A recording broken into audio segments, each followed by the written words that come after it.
गेलो मोठ्या जाग्यावर शिक्षणाच्या जोरावर, गेलो मोठ्या जाग्यावर मोठा अन्याय होता जर प्रतिकार करी भीमवीर.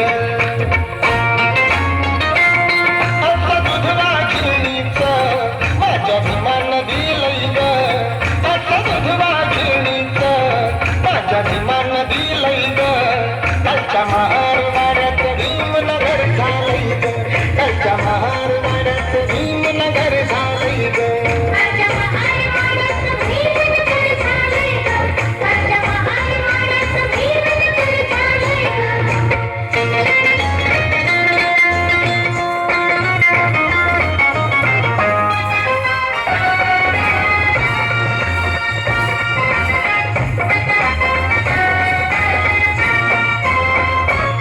काल केली ज्यांची गुलामी तेच करती आता सलामी, काल केली ज्यांची गुलामी तेच करती आता सलामी.